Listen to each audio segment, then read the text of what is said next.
reference librarian at the Worcester branch of the Wayne County Public Library. So Thanksgiving is coming up, and I'll admit I'm not a huge fan of cranberry sauce. And so that's typically served as part of a Thanksgiving meal. So last year when I hosted Thanksgiving, I thought I'd mix things up and make a cranberry dessert instead of just cranberry sauce. So today we're going to be making cranberry shortbread bars. These bars are easy to put together, and the recipe is pretty much foolproof. They're sturdy enough to be eaten with your hands, but they're also amazing warmed up and served with a scoop of ice cream. So the ingredients we're going to need are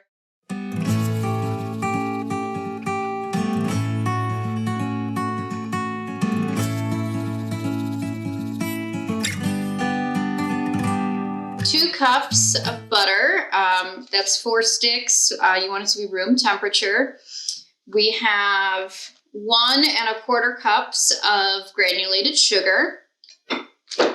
We're going to need 1/3 cup of brown sugar, a tablespoon of vanilla, 4 cups of all-purpose flour, 1 1/2 teaspoons of salt, about 1/2 cup of walnuts or pecans, your choice, and then 3 cups, or I'm just going to use this bag of fresh cranberries, but you can also make this recipe with frozen cranberries, just don't thaw them first. Now, our first step we're going to do is to spray a 9 by 13 inch pan with nonstick spray, and then we're just going to set that aside.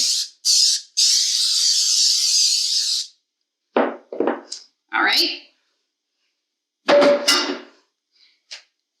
In our next step, we're going to use either a large bowl with a hand mixer or a stand mixer, and we are going to cream 4 sticks of butter. So yes, that is an entire pound of butter. It is shortbread. It's never been called healthy.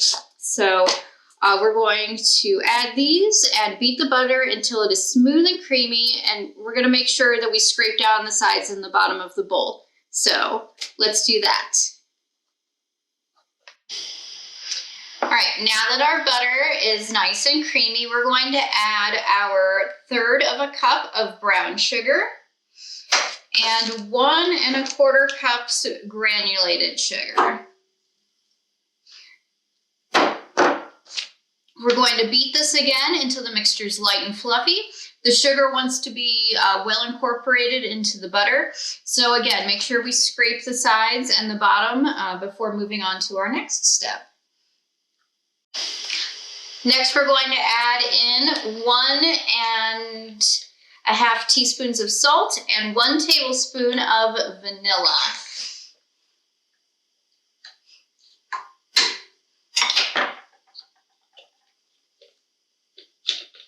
Let me grab my salt.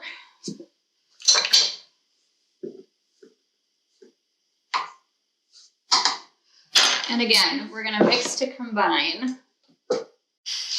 Now add your flour about 1 cup at a time. It's going to feel like it's way too much flour, but it's not. So we want a total of 4 cups. Once you get the 4th cup in, beat until the white streaks are gone, and then stop. You want to make sure you don't overmix.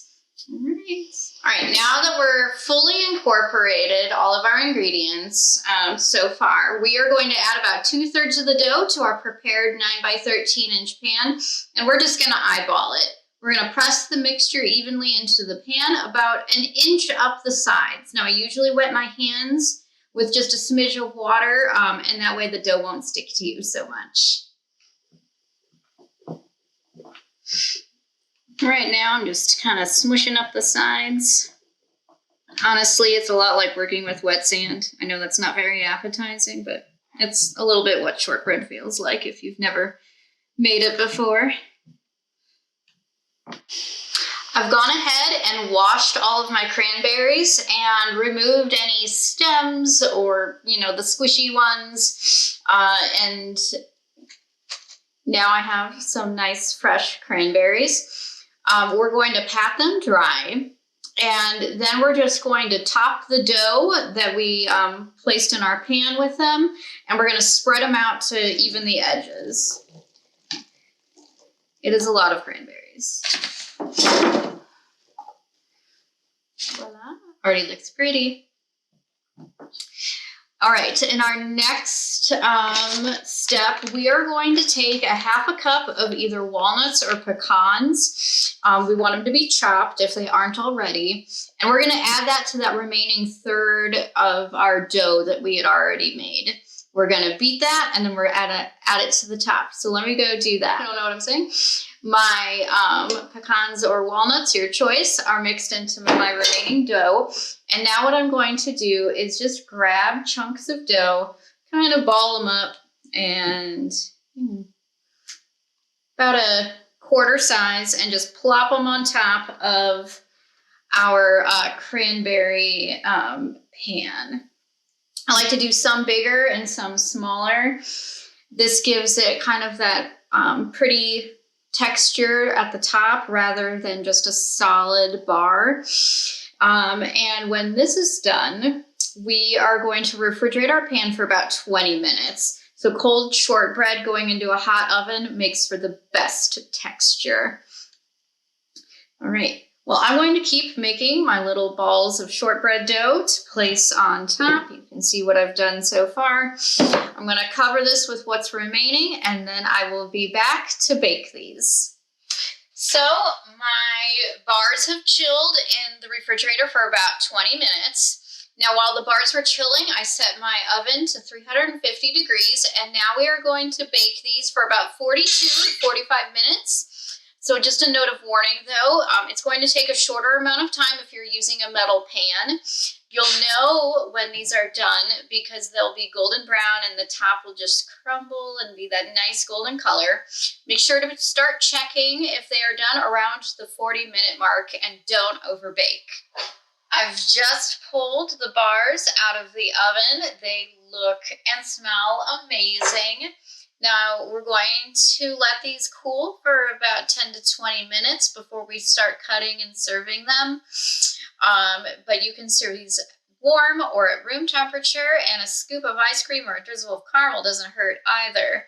So I hope you enjoyed my video for cranberry shortbread bars. And if you make them, I hope you have a glorious time eating them. Have a happy Thanksgiving.